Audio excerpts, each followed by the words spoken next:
Hello and welcome to the Ice Guys, brought to you by the National Hockey Now Network. This is the show that takes you into the world of the National Hockey League. Every game, every day, from a betting perspective. With pro sports handicappers, Ian Cameron, Alex B. Smith, and various guests from the world of hockey and sports betting.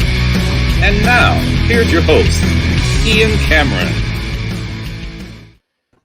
Welcome to the Ice Guys, presented by National Hockey Now, Tuesday, December 27th. Ian Cameron, Alex B. Smith, we hope you survived your turkey hangover, your booze hangover, your aggravating family relative hangover at Christmas time, all of that good shit. And you're back here. You've made it. You've survived. You've lived to see December 27 and ready to get things rolling. Post-Christmas portion of the National Hockey League season, the NHL back after a 3-day break over the Christmas holidays, and we have a massive NHL card taking place on this first day back after the break, a whopping 11 games on the board. And as we always do on this show, especially we don't want to reiterate this every now and then for people just maybe watching this for the first time, we are the only show that breaks down every single game on the board every day, and that's what makes this show so damn great and so damn special. And speaking of so damn special, all our viewers and listeners, they are so damn special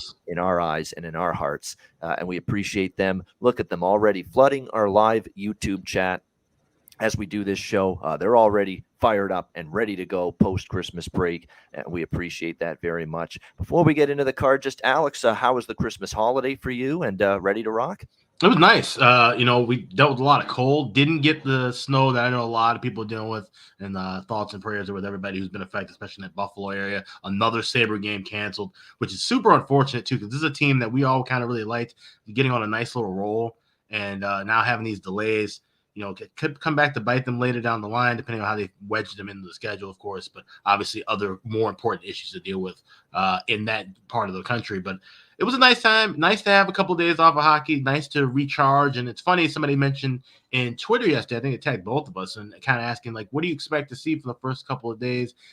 And it varies. Like I said, this has been kind of a different season. We've seen this, be a more defensive season overall than the last couple of years. Of course, this is truly the first full season to get back into the regular rotation, starting in October, ending in June. So, a lot of teams are trying to get back into the patterns.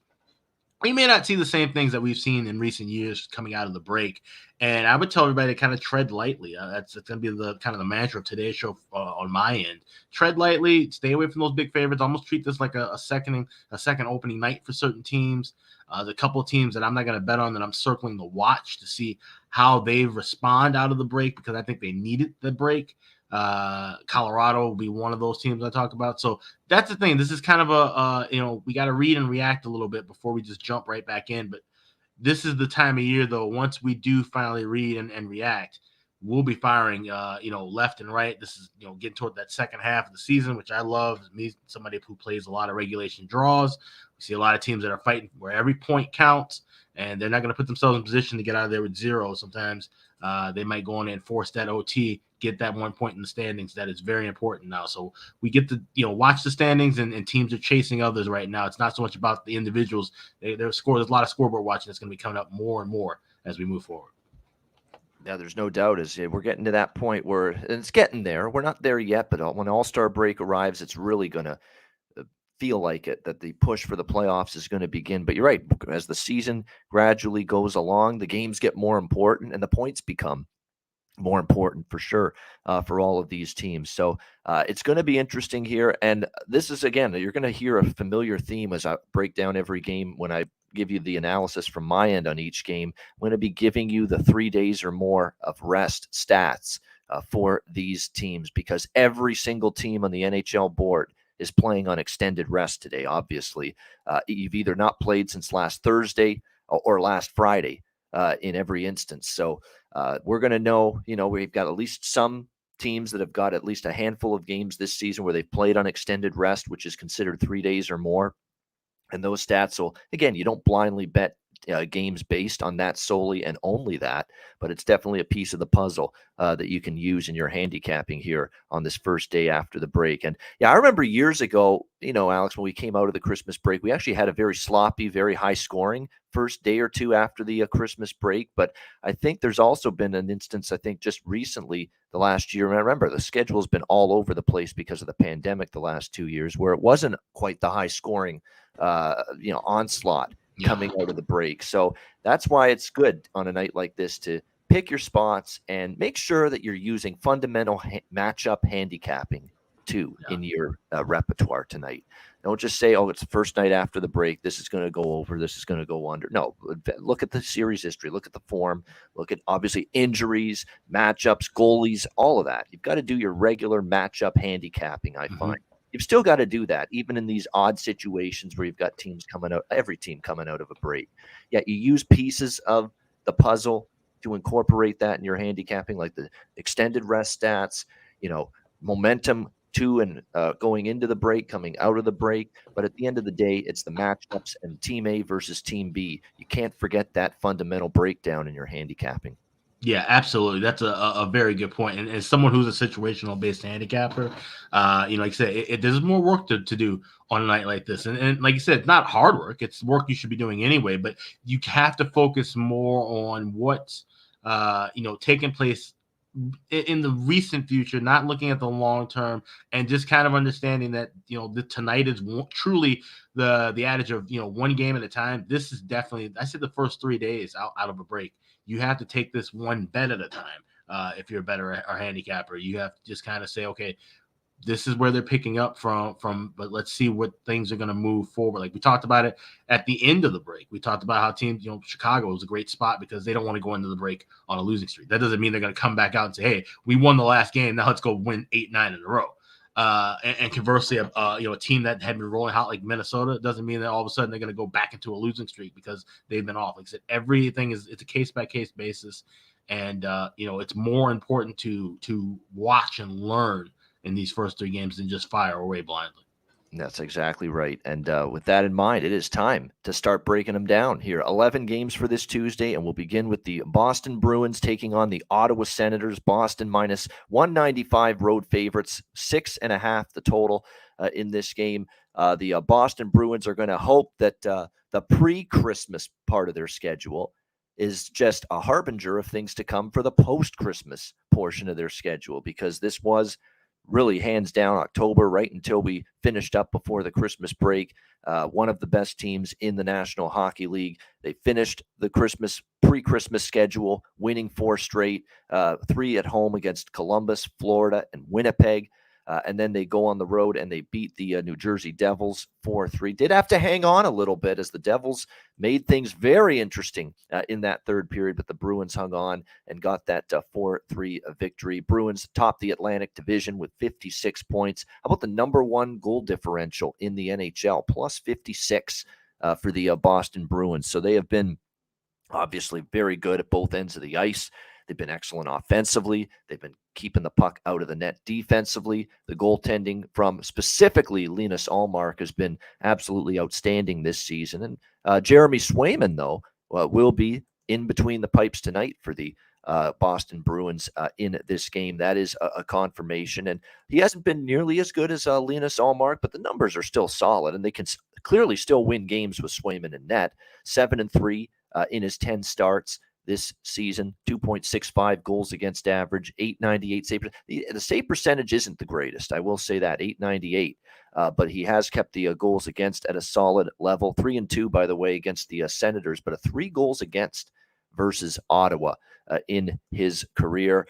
The Ottawa Senators losing 3 straight going into the break. And this is going to be one of those fascinating games where, normally, Alex, what I'm doing here in a spot like this is sometimes I try to make a case for the team that struggles going into the break, and they're coming out of the break. It's a chance to hit the reset button, and maybe that's an opportunity for Ottawa, whereas the team that's red hot and rolling going into the break, they get disrupted. Momentum gets thrown off by the break, and maybe I look to bet against them. That being said, I'm not doing that here.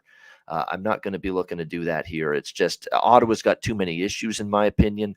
They're extremely banged up on the blue line right now as well. Artem Zuba's out. Jake Sanderson suffered an injury against the Capitals on Thursday, right before the Christmas break, day to day with that upper body injury for him.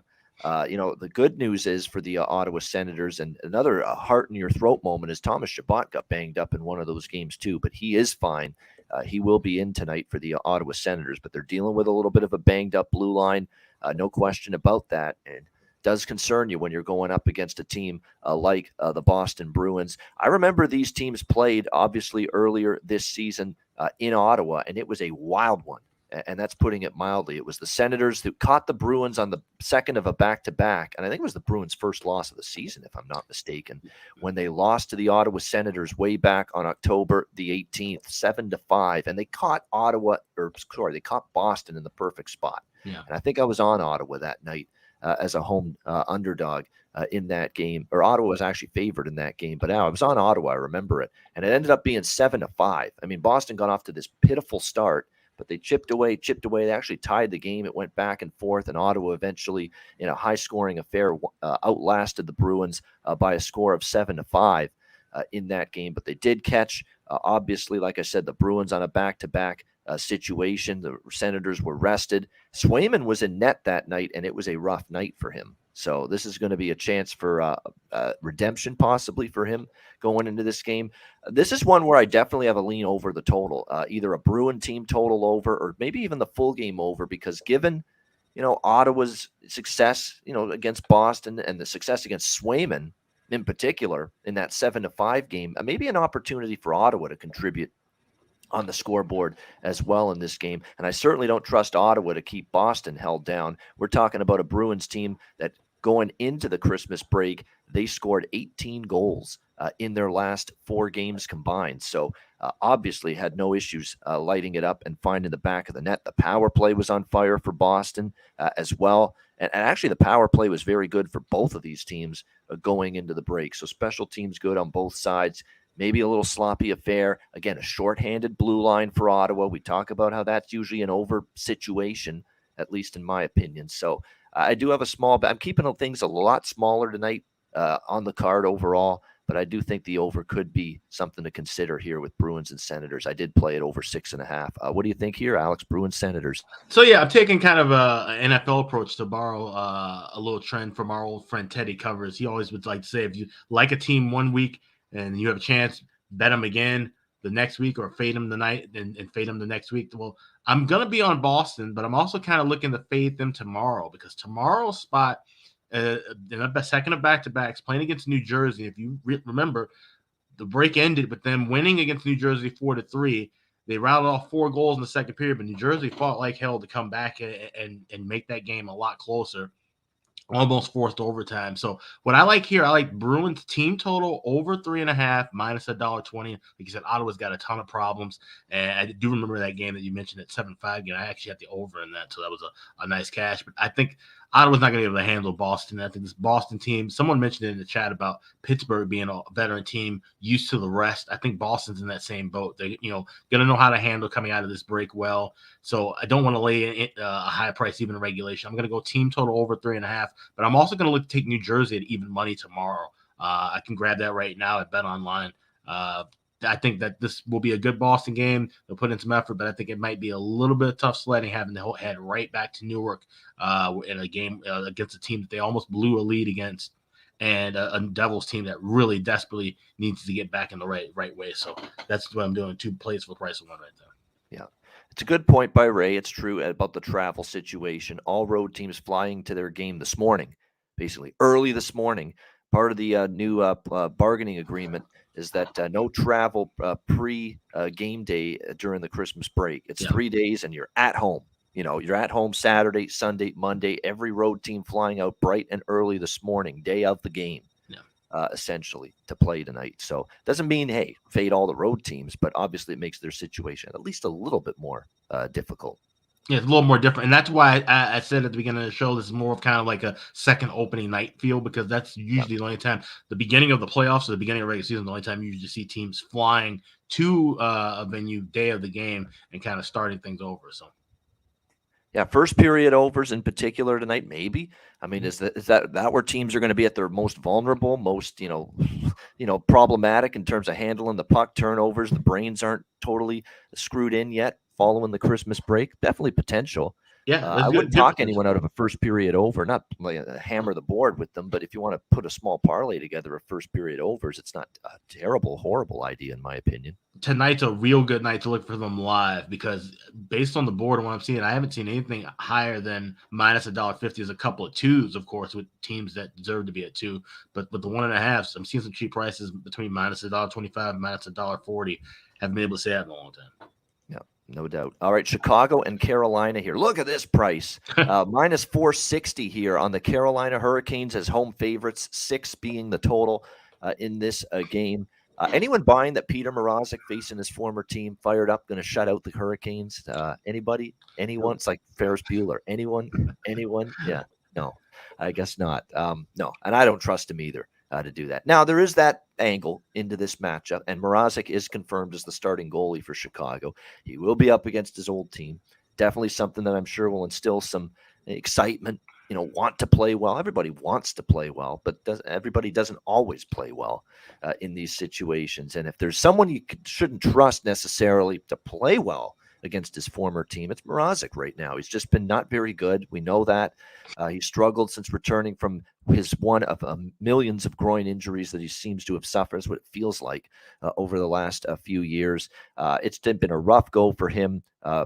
Going into the break, it was a rough go for him. I mean, you look at the numbers here.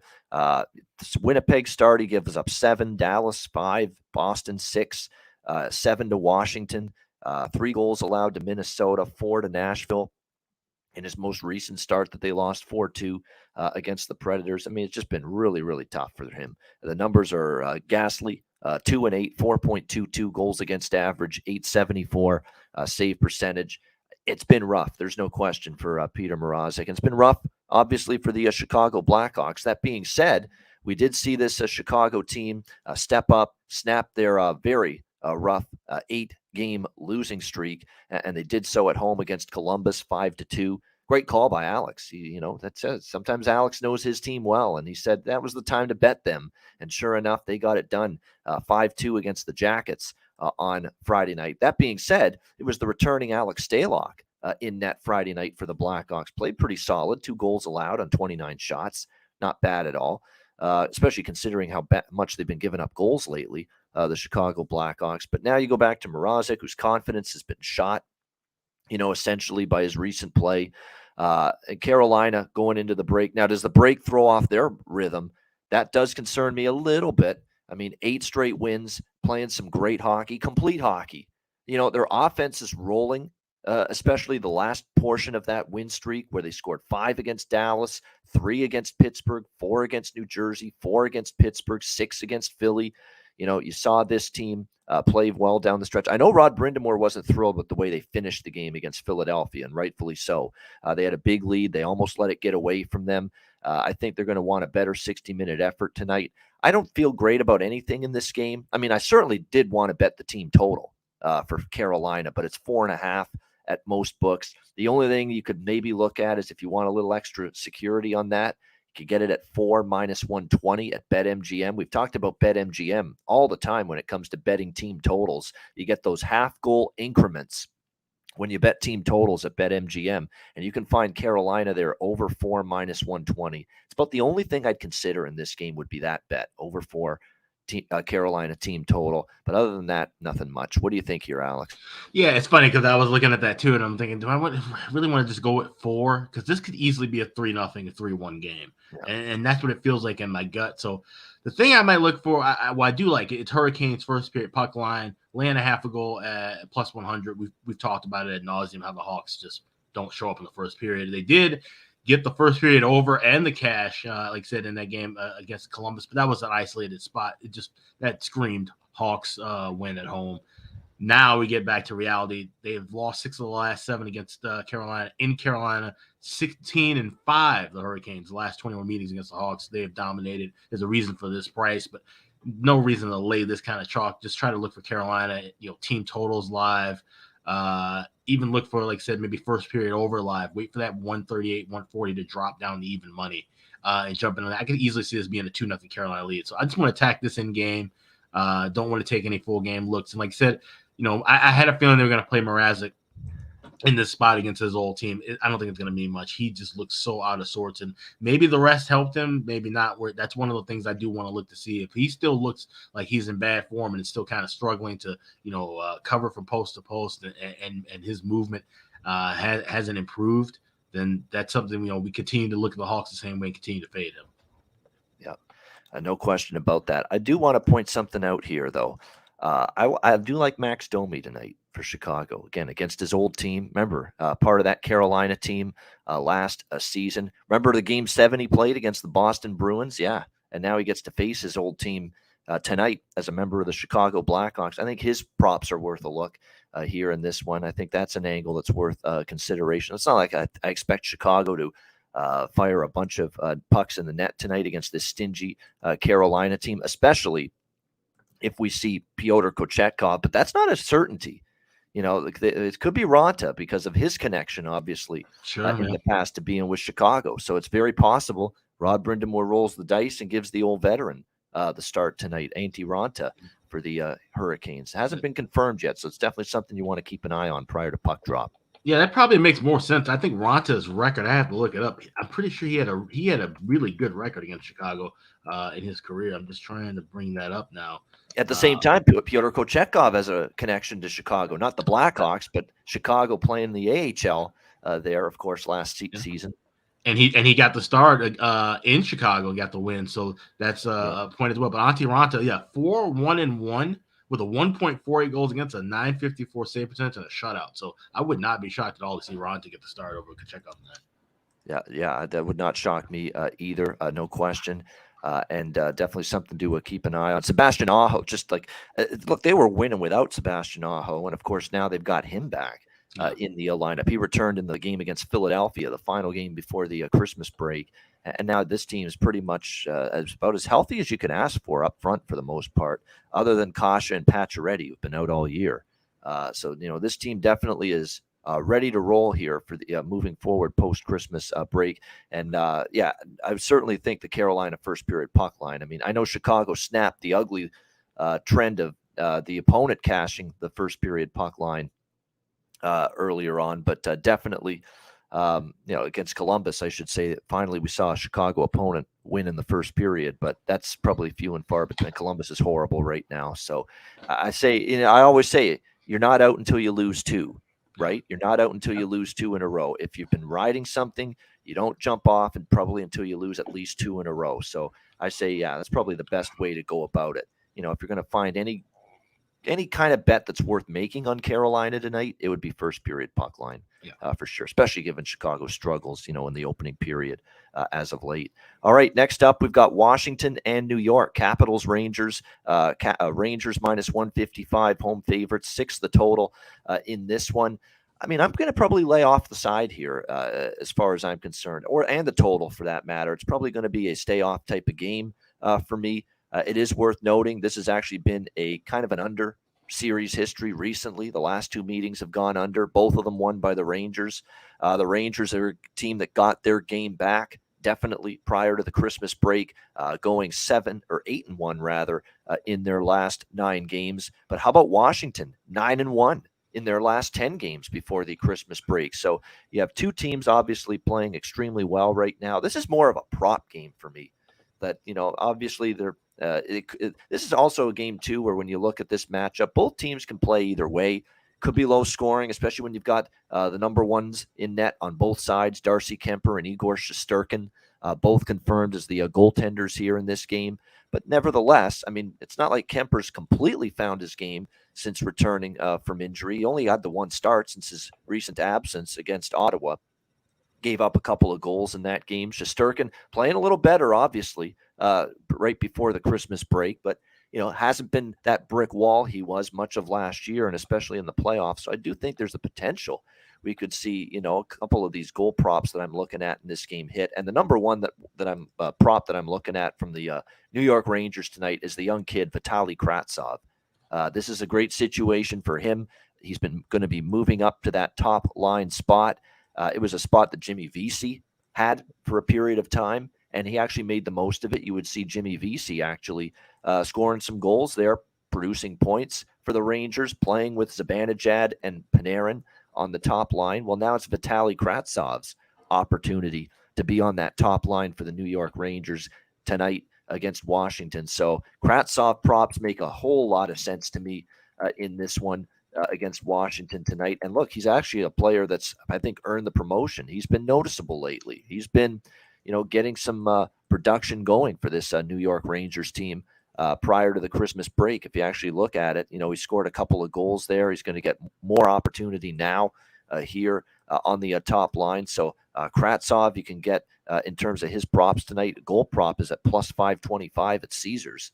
So definitely something to look for in this game. For Washington, of course, we know Alex Ovechkin right before the Christmas break against the Winnipeg Jets had his big night.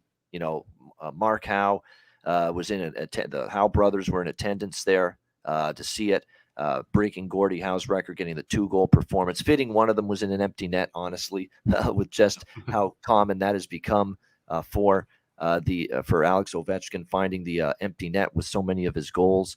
But is there a little bit of a, I don't want to say letdown because you've had the break, but will Washington be able to recharge again here and bring their absolute best? So I do have a lean to the Rangers, but I'm not going to lay $1.55, and I'm not crazy about playing regulation because I could see this being a pretty tight game.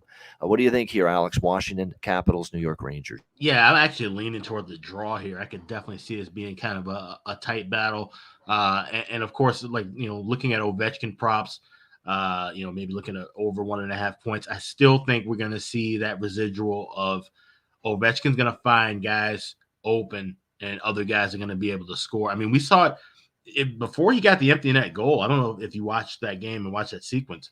Ovechkin actually passed to another player before he ends up getting the puck back and shooting it from near the blue line.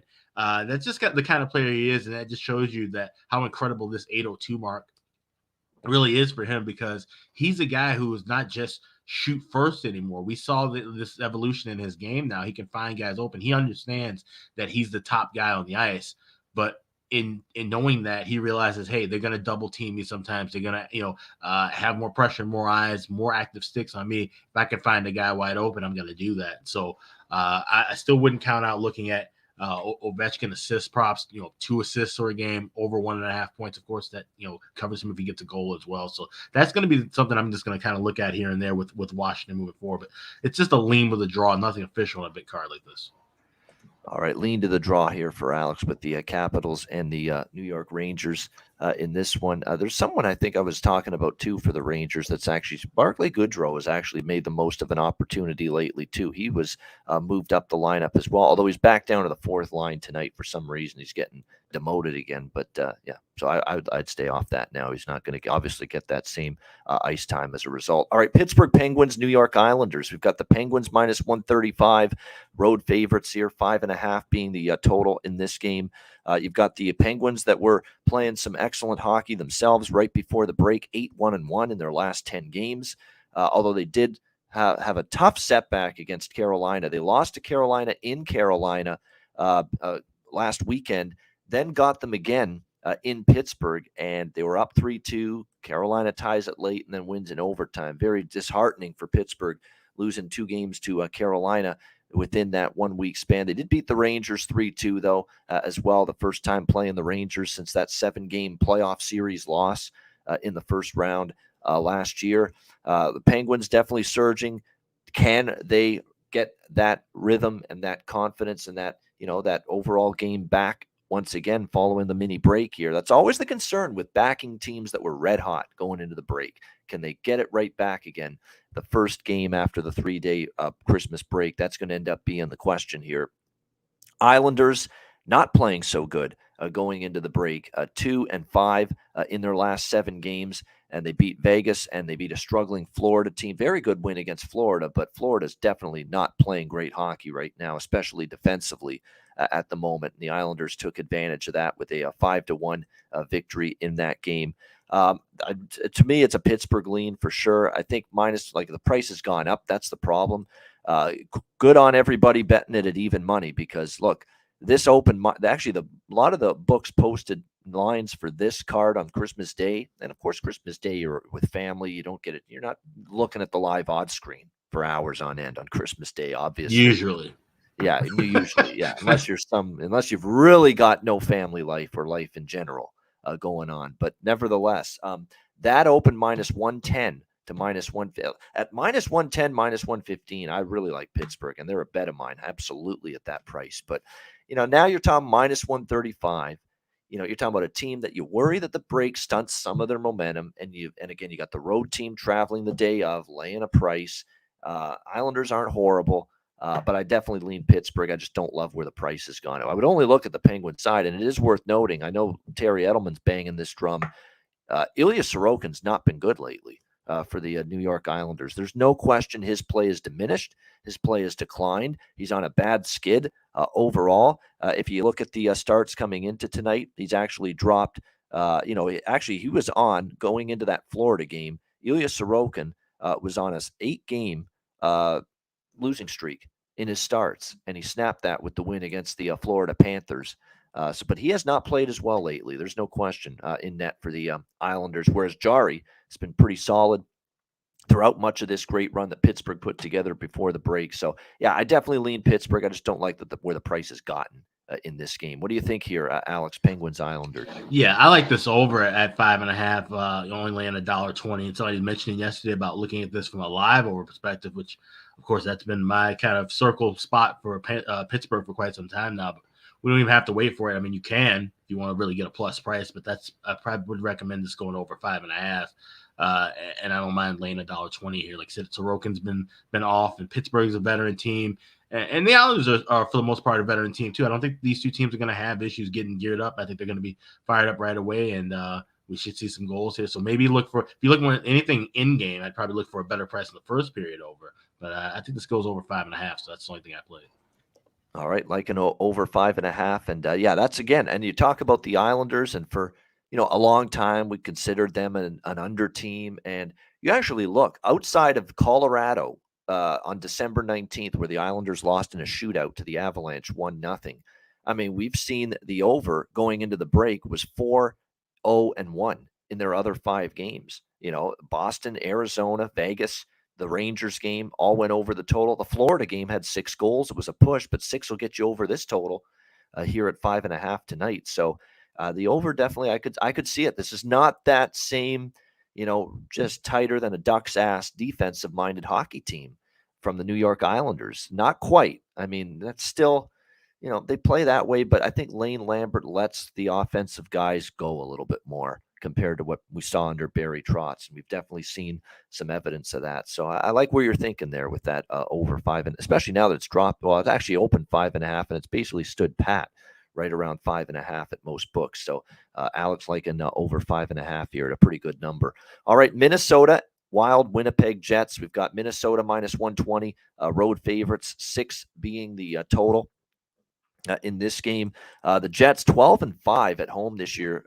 They've certainly played good hockey in front of the home faithful. They did not play nearly as well going into the break, and they kind of cooled off a little bit. I don't want to say coming back down to earth, and the real Winnipeg Jets are showing up. But they were playing a little bit above their heads earlier on this season. They've definitely shown a lot better team structure, team play at both ends of the ice this year under Rick Bowness, and he deserves a lot of credit for that. But they did stumble a bit more, 3-4 in their 7 games before the break.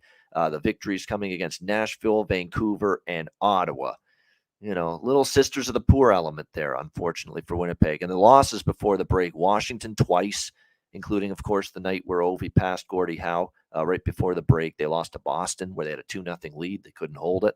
They lost to Seattle, although in a tough spot on a back-to-back. And then the other losses were Vegas and as well. So, again, lately we're seeing that the Jets are The more recent wins, Alex, they've been against the weaker competition. They have not been against, some of the better teams on their schedule, and they're going to face, one of those better teams here in the Minnesota Wild, a Minnesota team that goes into the Christmas break playing solid hockey, although they got derailed by San Jose 5-2 in their final game before the break. It was a weird hockey game, that one, where it seemed like Minnesota just too many penalties. You can't be in the penalty box and have 28 minutes in penalties and expect to win, even against a bad San Jose Sharks team. And obviously they paid the price for it. And what happens when you're in the box for 28 minutes during a game?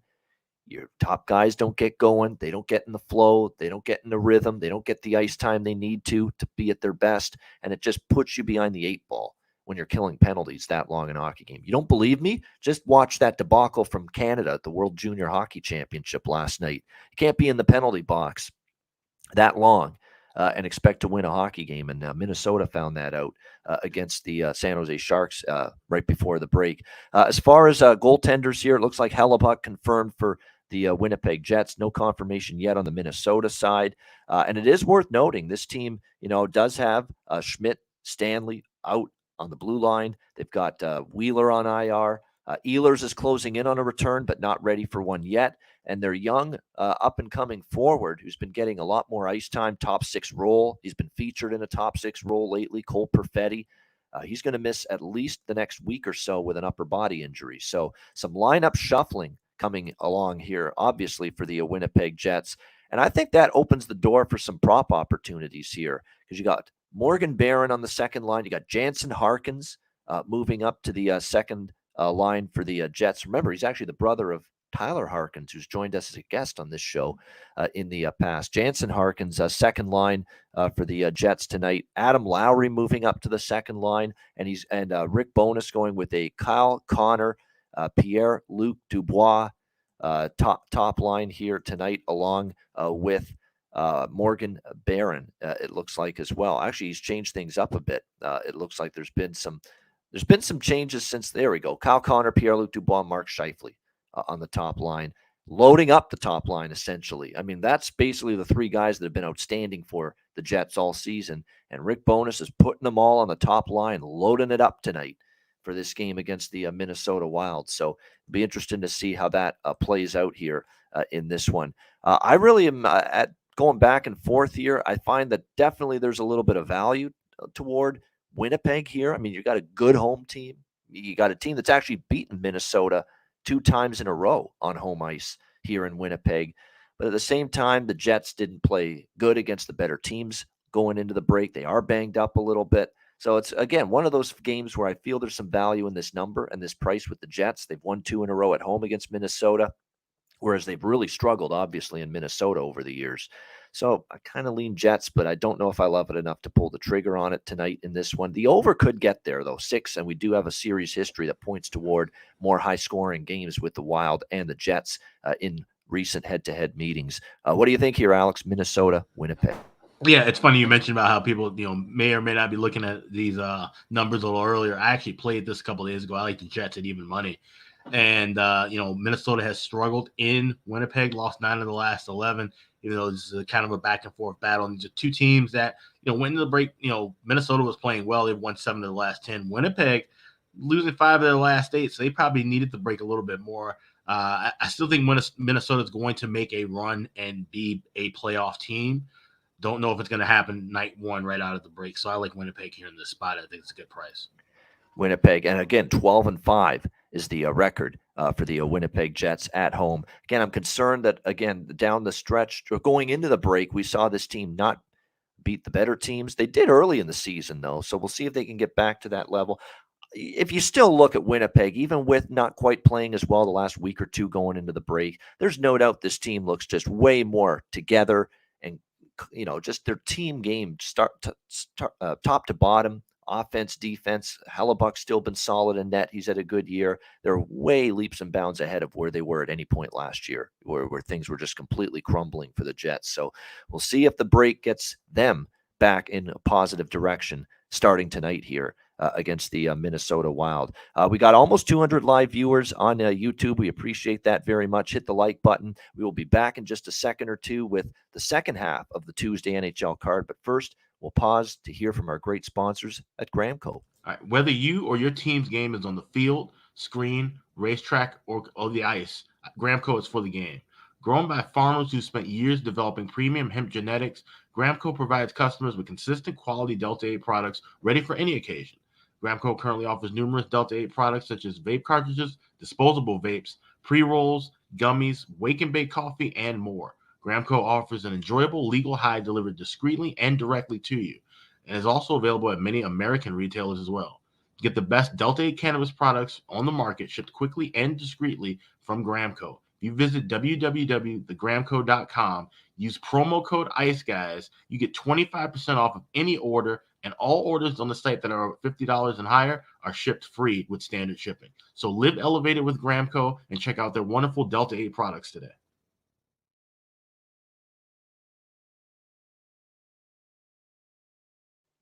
All right, we are back, and on we go. It is Dallas and Nashville. We've got Dallas minus 135, road favorites, 6 the total in this game, and certainly the Dallas Stars, a team that had a pretty good pre-Christmas part of their schedule, 20 wins overall. Not quite the same for the Nashville Predators. They did win 2 in a row last week against Edmonton at home in overtime with Jack Campbell in net.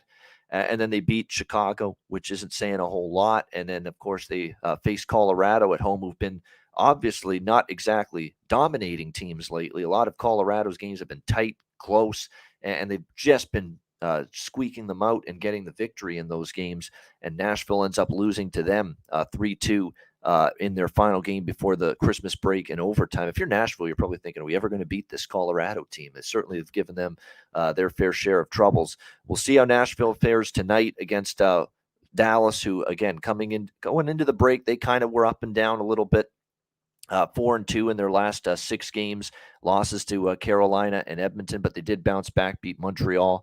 Final game before the break. UC Saros will be in net here for the Nashville Predators in this game, and it will be Jake Ottinger getting the start for the Dallas Stars in this one. They've played each other twice already this season, Nashville and Dallas. Dallas getting the victory in both of those games earlier this season, 5-1 and 4-1. So it's been obviously Dallas getting the better of Nashville. I definitely like Dallas a little bit more in this game, but again, it's another cautious approach for me, where I might look at a better price in game, but right now, just a lean here for me toward Dallas at minus 135. What do you think here, Alex? Stars and Predator? Yeah, I got Dallas in regulation plus 115. This is a Stars team. I think of all the teams that we've seen play well in the first half, I think this is the team that's going to really break out. I think they are alive to have a New Jersey, Boston style run of getting 8-9 wins in a row. I think we're going to see that from them at some point during this second half. That may not be right out of the gate, but I think they get a win here tonight. I like them in this spot here.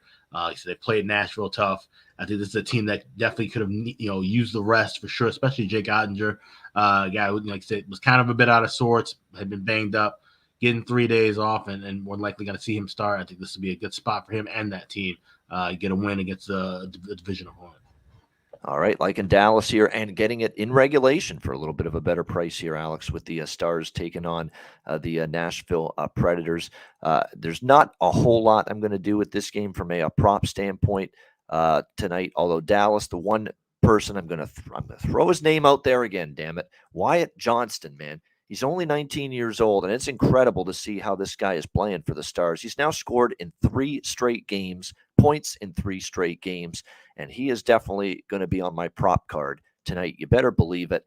He's found ways to contribute, make an impact, and at many books you can still get higher than plus 400 on him to score a goal tonight for the Dallas Stars, and that, again, is something he has done in 3 straight games for them prior to the Christmas break. So definitely great value there with a Wyatt Johnston goal scorer prop tonight taking on the Nashville Predators. All right, Toronto and St. Louis. We've got the Leafs and the Blues here. Leafs minus 175, road favorites, 6 the total. Pretty much across the board here in this one. Here's another situation where Toronto, right before the break, even many of those games without 3 starting defensemen, and they managed to play some excellent hockey. They ended up going 6-2 in their last 8 games before the break. A couple of home wins against Tampa and Philadelphia. Remember, Philadelphia was the next generation game. They do that every year in Toronto right before the Christmas break, that weekday afternoon matinee home game. And Toronto dominated that game, kind of fell asleep with the 4-1 lead, but they did what they had to do. They got 2 points. And, we saw it with Philadelphia against Carolina as well. I don't think you penalize teams for nearly blowing a lead like Toronto did to Philly or like Carolina did to Philly. That's Philly. Philly works their tail off for 60 minutes. They've done that all year.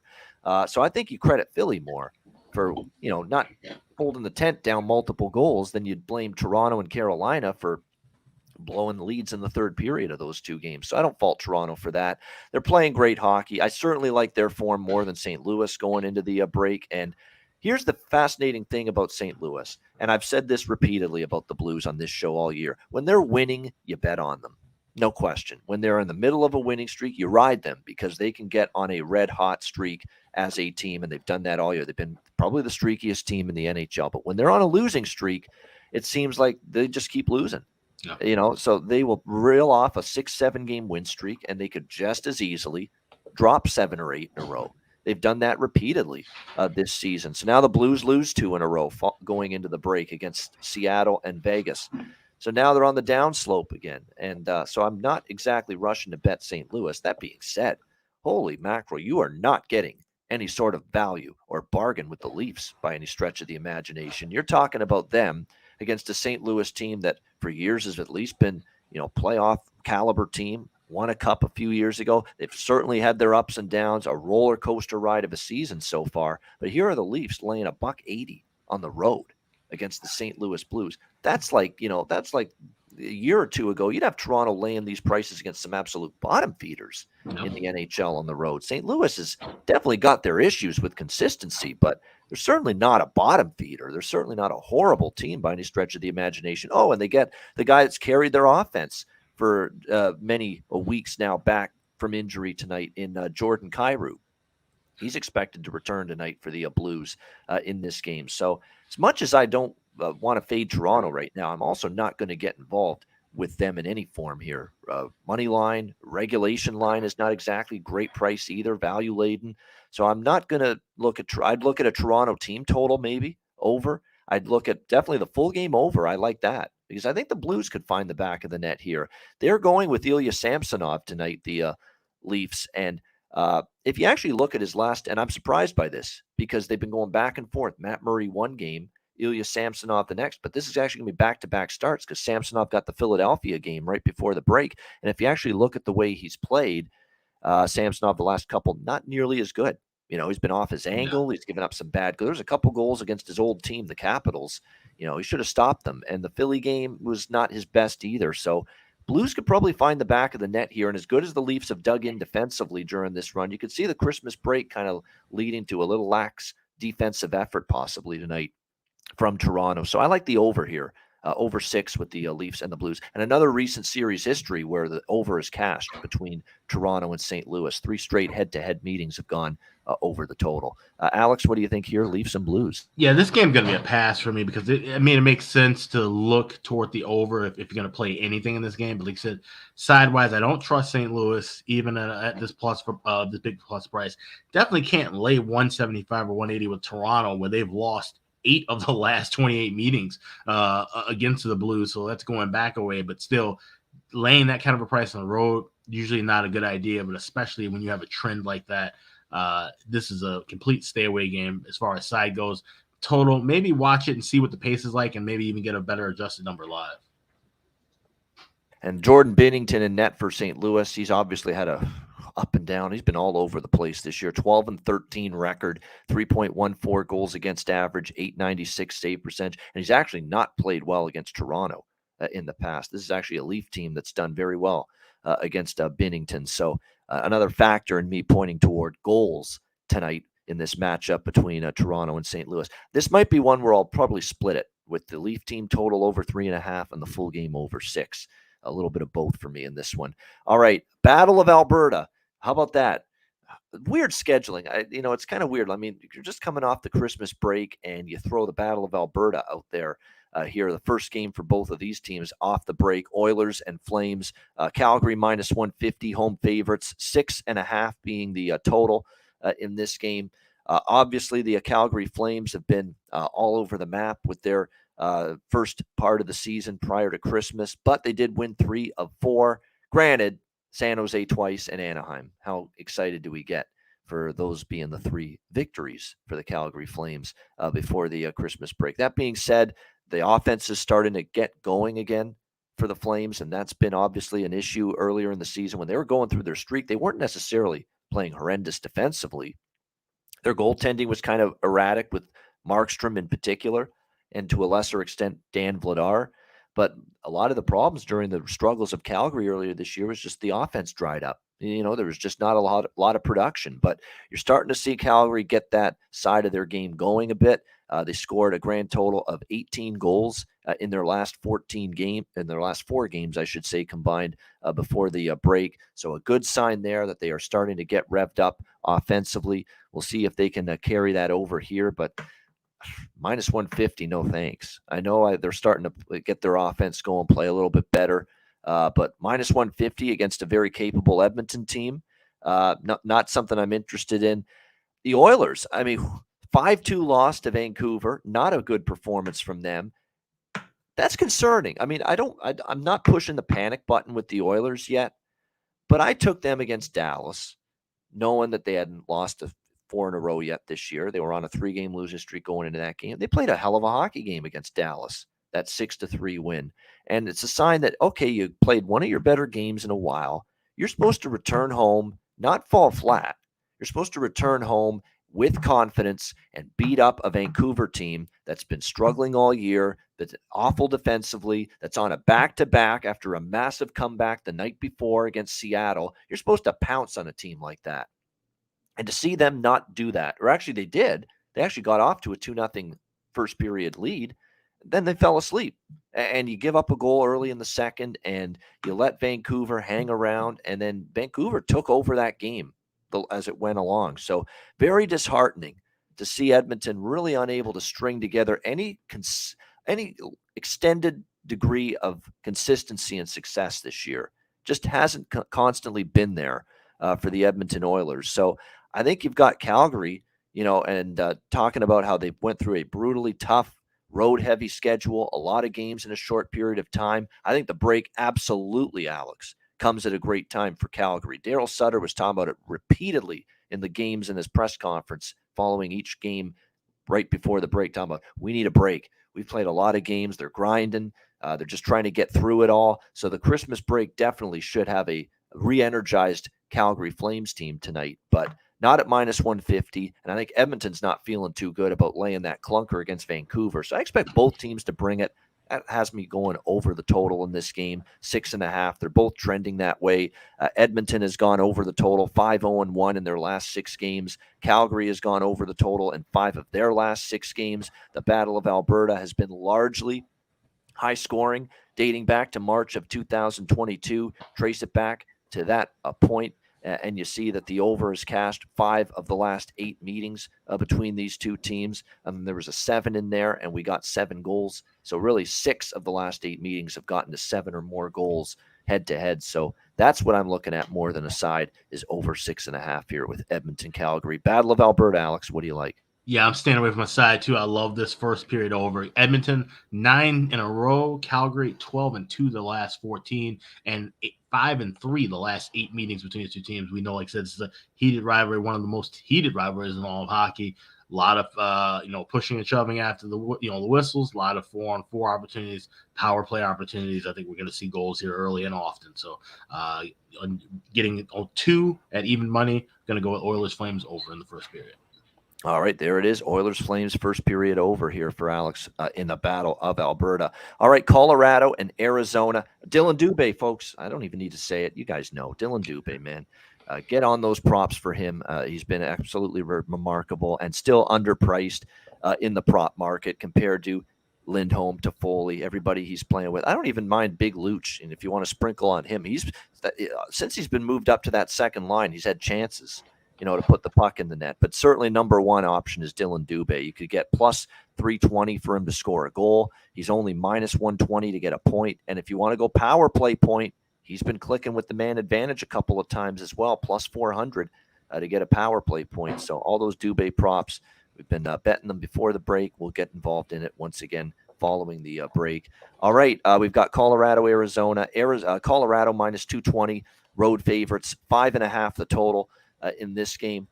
Something's got to give here because you've got Arizona at home where they've played certainly better hockey. I mean, I've talked about this. They're a team I'm in no rush to bet against here at the Mullet Arena, believe it or not. Ever since that month-long road trip from hell ended, they beat Boston at home. They beat Philadelphia at home. They beat the Islanders at home. 5-2 loss to Buffalo at home, but it was 3-2. And 2 empty net goals made the lead look bigger, or the final margin of victory look bigger than it actually was for Buffalo. A tough overtime loss to Montreal at home, 3-2, a game they easily could have won. And then they beat LA in a shootout right before the Christmas break. So, this is definitely an Arizona team that I'm not betting against them in this price range at home. And if you actually look at the way they've played with Colorado head-to-head the last few meetings, Arizona's won 2 in a row against Colorado. Last year down the stretch, February 1st in Colorado, plus 420 dog. Arizona wins in a shootout 3-2. And then Arizona at home, March 3rd. Of course, their old home in Glendale last year, plus 320 underdog. They won 2-1 in that game. They play Colorado tough. 3 of the last 4 meetings, Arizona's 2-2 in the last 4 meetings, but one of the Colorado victories as well, of those 2 that Colorado won, was in a shootout. So Arizona has really been a thorn in Colorado's side. And Colorado, enters or comes out of the Christmas break winning 4 in a row before the break and 5 of their last 6 overall before the break. But look at these victories. 3-2 in overtime, barely, against St. Louis in overtime. St. Louis struggling at the time. Lowly Philadelphia, and 3-2 hanging on to put that game away late in the game. A 3-2 win against the Flyers. They lose to Buffalo 4-2 at home. 3-1 against Nashville with an empty net goal to put that game away. 1-0 in a shootout against the Islanders at home that they win. 2-1 against Montreal in overtime. Oh, and by the way, Montreal was ahead for much of that game as well. And then the last game was a 3-2 overtime squeaker against Nashville in a game where also Colorado fell behind. So I've got this is actually, in terms of volume of bets, the one I've got the most on tonight in terms of volume. I'm on Colorado first period money line because they've been a slow starter. All right. Nashville game, slow starter. Montreal game, slow starter. I mean, we have seen this repeatedly with the Colorado Avalanche. A bunch of games where they have not started strong early in these games. So, Arizona first period, probably worth a small look. If you want a little security, you could get an Arizona puck line at a decent price, plus 1.5, minus 140, and certainly a little bite at the plus 180 to plus 190, with Arizona on the money line here. Connor Ingram's in net. So your big fear is going to be he's in between the pipes, not Karel Vejmelka, not ideal, not optimal, but it's no question about that if you're backing Arizona like I am. Nevertheless, one thing we've seen from this group is dig down, play well at home, stay in the game. And to be honest with you, Ingram's numbers not nearly as good. I thought he played pretty well in the Buffalo game the last time we saw him. It was a better start, and he did face 41 shots in that game. And look, Colorado's just not scoring right now. It's been very difficult for the Avs to score goals. I mean, just 6 goals in the last 3 games for them before the Christmas break. They missed McKinnon badly, and we also talked about how they've transitioned to a much tighter checking, more conservative, defensive-minded team. And I think Jared Bednar realizes we've got to play this way right now because we're just not scoring goals up and down our lineup. So 9 straight unders for the Colorado Avalanche going into the Christmas break, 9-0 to the under in their last 9 games. And look, the last 3 meetings head-to-head with these 2 teams have also stayed under the total. So, yeah, even with Ingram, a few small Arizona bets for me, particularly the first period money line and the full game money line split. I just can't ignore that Colorado has their hands full with this Arizona team, and nothing they're doing these days, the Avs, is coming very easily or by margin. What do you think here, Alex? Colorado, Arizona. Yeah, I was going to stay away from this game because I alluded to at the beginning of the show. I said Colorado, the team I want to watch and see how they do in this contest. This is a team that's been very banged up. I thought by now they would be kind of getting into a rhythm, getting back toward the top of that division, the top of the Western Conference, but that's going to take a while. I think they still need a full lineup to get back to that spot. But this is, like you said, an Arizona team that's pesky at home, and Colorado knows the offense has been an absolute issue. I think that's where they're going to come out hot tonight. I think we're going to see goals here. So I'm looking at that first period over. It's as cheap as $1.18 at Bet Online. I got $1.20 earlier at BetMGM. This definitely feels like it could be where Arizona, presses the tempo, but Colorado has enough to press back, and we could see a couple goals. And the fact that Connor Ingram's in that kind of helps to sweeten the deal as well. So first period over for me, but I still want to just this is more of an observation game. I'm not going to probably even do anything live, whether that hits or not. I just want to see where Colorado's at right now. Of course, Arizona, as pesky as they've been at home, maybe they folded up at some point, at due time. I do expect them to kind of regress a little bit, even in their home splits, and just be the bad team that they are wherever they're playing. Yeah, I think at some point you will see them hit the, they'll go into their funk again, Arizona, at some point, even on their home ice. It's a question of when is that going to happen? It could happen tonight, but at the same time, I'm going to bank on what they were doing before the break, and I'm going to bank on the fact that they've given Colorado just a shit ton of grief. In the last 4 meetings, they've all been tough games for Colorado, including back-to-back most recent head-to-head meetings. Arizona won both. So we'll see if they can keep the good vibes going at the Mullet House tonight, hosting the Colorado Avalanche. As far as the props go, I do want to point out Nick Schmaltz. He has been just red hot for the Arizona Coyotes. You go back to his last 8 games, and Nick Schmaltz has 6, 7, 8, 9, 10 points in the last 8 games for the Arizona Coyotes. He's been absolutely on fire for this team, certainly from a point standpoint, and he scored twice in the last 3 games as well for the Arizona Coyotes. So he's in absolute great form. He's probably worth a prop look tonight in this matchup. All right, next up, we've got San Jose and Vancouver. We've got the Vancouver Canucks minus 135 home favorites in this game. The total 6.5 in this one. For me, it's just, I picking between these two teams is not something I'm looking to do right now. And certainly from a standpoint of the Vancouver Canucks, they're still not a team that I'm really interested in trusting right now in terms of minus 135 home favorites, just way too erratic. I mean, all you got to do is look at their last 2 games or last few games before the break. I mean, they have some horrible losses, and then suddenly they're beating Seattle and Edmonton. They're coming back from a big deficit to beat Seattle, and then they stun Edmonton with the spot scheduling disadvantage totally against them, against Edmonton, and they beat the Oilers and on the back-to-back right before the Christmas break.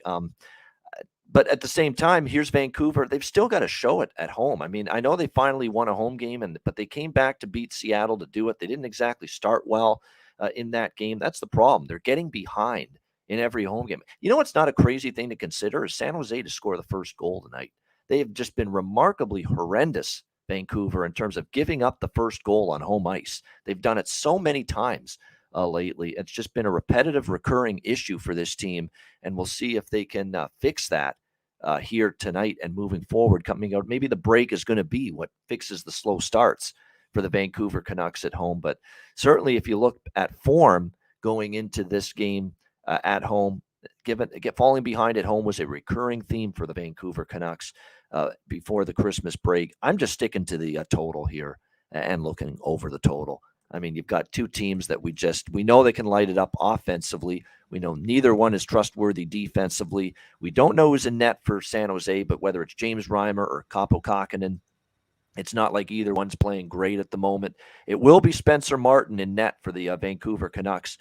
Maybe the Christmas break gets him recharged and refueled because he is someone that obviously before much of the early part of the season was playing pretty solid in a tough spot, playing a lot of games with Thatcher Demko up. But clearly with Demko out, this guy's playing way more games at the NHL level than we've ever seen him play previously. And I think he was starting to hit a wall.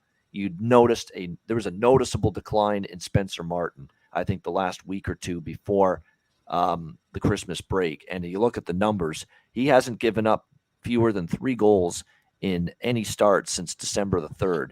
I mean, he has basically gone 1, 2, 3, 4, 5, 6, 7 starts in a row, giving up at least 3 goals. And 3 starts in a row, he's given up at least 5 goals for the Vancouver Canucks. So maybe the Christmas break gets him back on the beam, a little break, a chance to get, some of that energy back. You got a little more, maybe it helps your movement in between the pipes. You're not worn down thanks to the time off, but certainly wasn't in his best form, Spencer Martin, before the break. I still think we can see the goals necessary for this game to fly up and over the total. What do you think here, Alex? San Jose, Vancouver. I've been riding both of these teams with their first period overs, but I'm going to take a different approach. I'm going to go first period, both teams to score plus 145. It's something I haven't been doing a lot lately, because, you get screwed sometimes.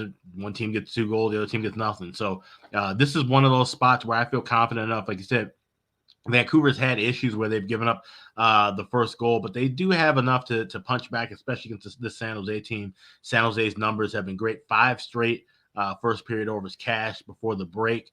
Also been one of the top teams as far as getting seeing a goal in the first 10 minutes. So this is one, you could go over 2, but I play it a little safer and just go both teams to score in the first period plus 145.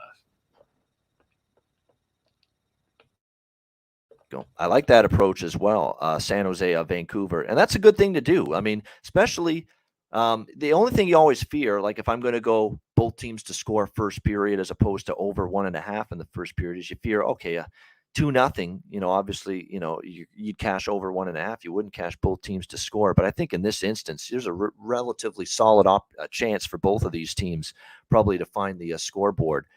Find the back of the net in the opening period. And I think when you look, too, at San Jose, Vancouver, I think I've been on the over in every game these teams have played head-to-head. Yes, indeed. Vancouver's won, actually, 7 straight against San Jose. They've dominated. And I've been on the over in each of the 2 meetings earlier this year. We saw a 4-3 overtime win and a 6-5 overtime win for Vancouver. Both of those in San Jose. Draw. Actually might be appealing to me. I think I'll put a couple bucks on the draw here.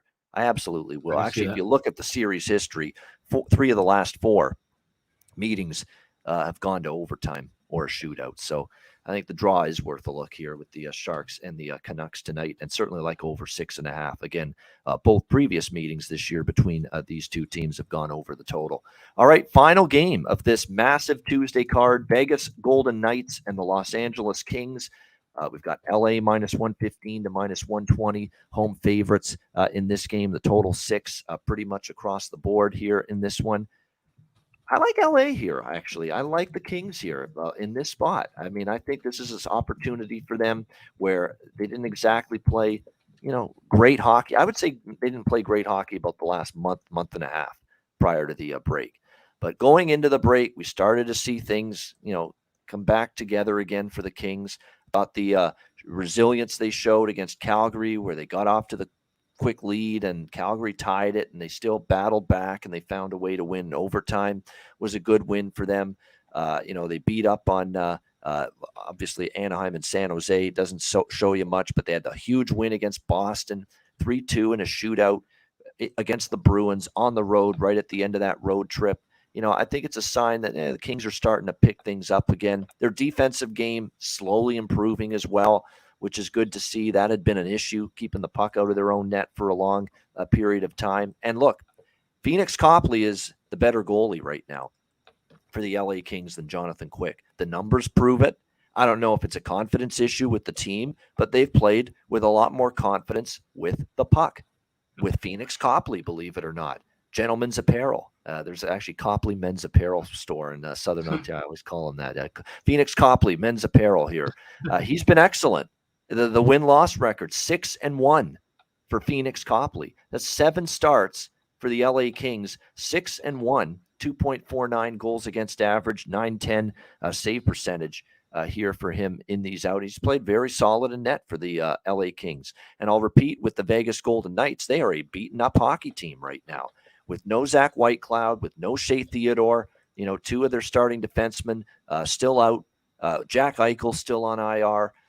They've got Jonathan Marchessault day-to-day. No telling if he'll be back tonight for this game for the Golden Knights. Same thing with Paul Cotter right now. going into this game. So Vegas is definitely a shorthanded group. Credit to them for getting 2 wins in a row before the break, despite all the personnel issues and all the injury issues, beating Arizona and St. Louis back-to-back before the break. But, can they keep doing that here is the big question. And if you actually look, LA, has been competitive with Vegas more often than not. These two teams haven't played since October the 11th, and I hate revenge angle, and that's not the reason I like LA here, but it doesn't hurt that the last time LA played Vegas was that very early season. I think it was the first game of the year for both teams. It was October 11th in LA. I thought LA played a pretty good hockey game, but Vegas ends up winning 4-3. It was a turnover in the final minute. Mark Stone capitalizes on it, and Vegas wins that game by a score of 4-3. So it was a disheartening type of loss for the LA Kings the last time they played Vegas here, and it was in this building back on October 11th. I think LA gets them tonight. And again, this is a Vegas team that's still very much vulnerable right now with who's out of the lineup. So looking at the Kings here at minus 120 tonight. What do you think here, Alex? Golden Knights and Kings. Yeah, this is the game that I think is going to be pretty tight. We'll see a draw here. I mean, that's the pattern we saw from LA for the last 5 games. Overall have gone to overtime or a shootout. And like you said, I think this is definitely one of those teams that needed to break LA. I think they will come out, play much better hockey moving forward. But this is going to be kind of one of those games where they, like I said, the Golden Knights, as banged up as they are, they can hang around a bit and make this kind of a tough battle. I could see this being a 2-2 or a 3-3 contest. So I'm going with the draw. I grabbed it at plus 335 a couple hours ago. It's now 330. I've seen some 320s around. So anything in that 300 or better range, I like it. It should be a good game. I'm looking forward to this one here in the late night hours. It's just, I think this is a great opportunity for the Kings. They started to get their game back right before the break. They've got the goalie that's been just fantastic for them for the most part. Again, do we think Phoenix Copley is going to maintain the goals against and save percentage and win-loss record he's got right now 2 months from now? Of course not. But you wait for evidence that he's going to hit the wall at some point before you start betting that to happen, as far as I'm concerned. And right now, he is feeling it for the LA Kings. Although I want to point this out, and I forgot to mention this. I remember the last time Vegas played against St. Louis, and I know I mentioned it the game before, and he scored that night. And he did score against St. Louis as well, and that's Michael Amadio moving on up to the top line for the Vegas Golden Knights the last 2 games against Arizona and St. Louis, and he scored in both of those games, playing with Chandler Stevenson and Mark Stone on the top line. He's got 4 points in the 2 games since he's moved up to that top line spot for the Golden Knights with Stone and with Stevenson. And once again, totally asleep at the wheel in terms of pricing the props for Michael Amadio. He's plus 540 and some plus 575 at Caesars to score a goal tonight. And he's a former LA King as well. This is an organization that he used to be with them, and now he's with the Vegas Golden Knights. You think he's going to want to make an impact tonight? I should think so. And you can obviously get plus 575 at Caesars for him to score a goal tonight. Michael Amadio with Chandler Stevenson and Mark Stone on the top line. He scored in back-to-back games. It's the prop of the night. It's the prop of the night, in my opinion. If there was a best bet for a player prop and a bargain bin special, this would be it for me. And even though I like LA in the game, doesn't mean I can't bet Vegas player props. I always say that. And I think Michael Amadio at plus 575 to score a goal. He scored in both games since he's been on the top line with Stevenson and Stone against the Coyotes and Blues. He's on the top line again tonight. Again, scored in back-to-back games. Is now facing a team he used to be with in the LA Kings. That you're always got an axe to grind when you play your former team. I think it's just an absolutely terrific look tonight. As far as the prop market is concerned on that one. All right, great stuff. That is the Tuesday card. Excellent to be back. It's good to have as much as we like to recharge the batteries, it was really good to be back in our back to business and back to breaking down the card once again here on the Ice Guys show. 226 live viewers. Clearly you guys were ready for the NHL to return with the live viewership that we're seeing here. Hit the like button. We appreciate it very much. In a few minutes, we will wrap things up with best bets. But first, we'll hear from our other great partners and sponsors here at the Ice Guys from Manscaped. Support for the Ice Guys is brought to you by Manscaped, our good friends at Manscaped, who are the best in men's below-the-waist grooming. Their products are precision-engineered tools for your family jewels. Manscaped's Performance Package, the ultimate men's hygiene bundle. Join over 7 million men worldwide who trust Manscaped with this exclusive offer for you, courtesy of the Ice Guys. Get 20% off of any purchase and free worldwide shipping with the promo code Ice Guys. That's promo code Ice Guys, all one word, ICEGUYS at manscaped.com. If my math is correct, that's about 400 million balls that you can help preserve with manscaped.com using the promo code Ice Guys. You get the Performance Package 4.0. It is a game changer. The Lawnmower 4.0. It takes care of this, among other things. It'll keep you trim as can be. The Lawnmower 4.0, waterproof. Same thing with the Weed Whacker, which takes care of your ear hair, nose hair. I mean, nose hair in particular. You know, I'm getting up there in age, and nose hair is becoming definitely more of an issue. This will take care of it. It feels like someone's tickling the inside of your nostrils sometimes. It pisses the hell out of me. It bothers me. I need to take care of that shit. This will take care of it for you. The Weed Whacker makes part of the package that you get with your Manscaped purchase, and the Manscaped Performance Package 4.0. You also get the ball toner. You also get the ball deodorant, keep you smelling good and looking good and feeling good down in the nether regions. This package is really going to make you feel good and look good and look better, slim, trim. That's what it's all about. And manscaped.com can help you out with that. So make sure you take advantage of this. Manscaped.com. Get 20% off and free shipping with the promo code IceGuys at manscaped.com. That's 20% off with free shipping at manscaped.com, and use the promo code IceGuys. Unlock your confidence and always use the right tools for the job with Manscaped.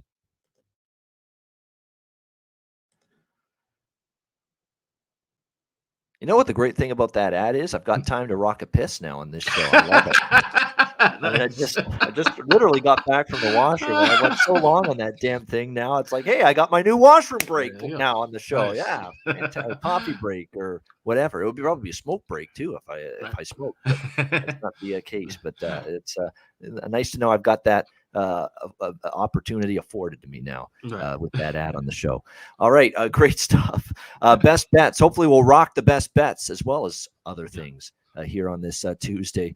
Alex, we'll start with you. What do you like for best bet? Yeah, we're heading out to the Battle of Alberta. We're going Flames Oilers first period over 2 at even money. Might be able to might even lay $1.05. That would probably be the bottom out point for that. Anything that you'd have to lay more, go for the live first period over. But we've seen this team, Edmonton 9 in a row, Calgary 12-2, and the last 8 meetings 5-3 to the first period over. Always a fun rivalry, and they always get things rocking and rolling right from the first drop. So I'm going to go Edmonton and Calgary first period over 2, even money. It's my best bet for this Tuesday night. There we go. Battle of Alberta, Calgary, Edmonton, over 2 first period. Best bet for Alex B. Smith. And my best bet for this card, we're going to go right back to Van City. Sharks Canucks over 6.5, minus 120. Both meetings this year have gone over the total with these two teams. Both teams more trustworthy to score than prevent the puck from going in, clearly. And I think you'll see that on display once again tonight. San Jose, Vancouver, over 6.5. That'll be my best bet for this Tuesday NHL card. And that'll wrap up this edition of the Ice Guys. Good to be back. Good to have everyone watching and listening, and have you guys back as well. Hit the like button on the way out on YouTube. We appreciate it very much. Oh, and check out patreon.com/Ice Guys, just $10 a month. Of course, daily Ice Guys show betting card posted there. Goalie charts, totals charts, power ratings, tons more bonus content on the way in the new year and more. Patreon.com/Ice Guys, just $10 a month for that. And a reminder, the Ice Guys is live 7 days a week, Monday to Friday, 2 p.m. Eastern, Saturday and Sunday, noon Eastern. If you can't watch the show live, download the Ice Guys podcast in audio form on all major podcast platforms: Google Podcasts, Apple Podcasts, Spotify, Stitcher, iHeartRadio, Amazon Music, and more. Download the Ice Guys podcast when you can't watch the show live. For Alex B. Smith, I'm Ian Cameron. Have a great Tuesday night. Enjoy the first night of NHL action following the Christmas break, and good luck with your bets. We will talk to you again tomorrow on Wednesday for another edition of the Ice Guys presented by National Hockey Now.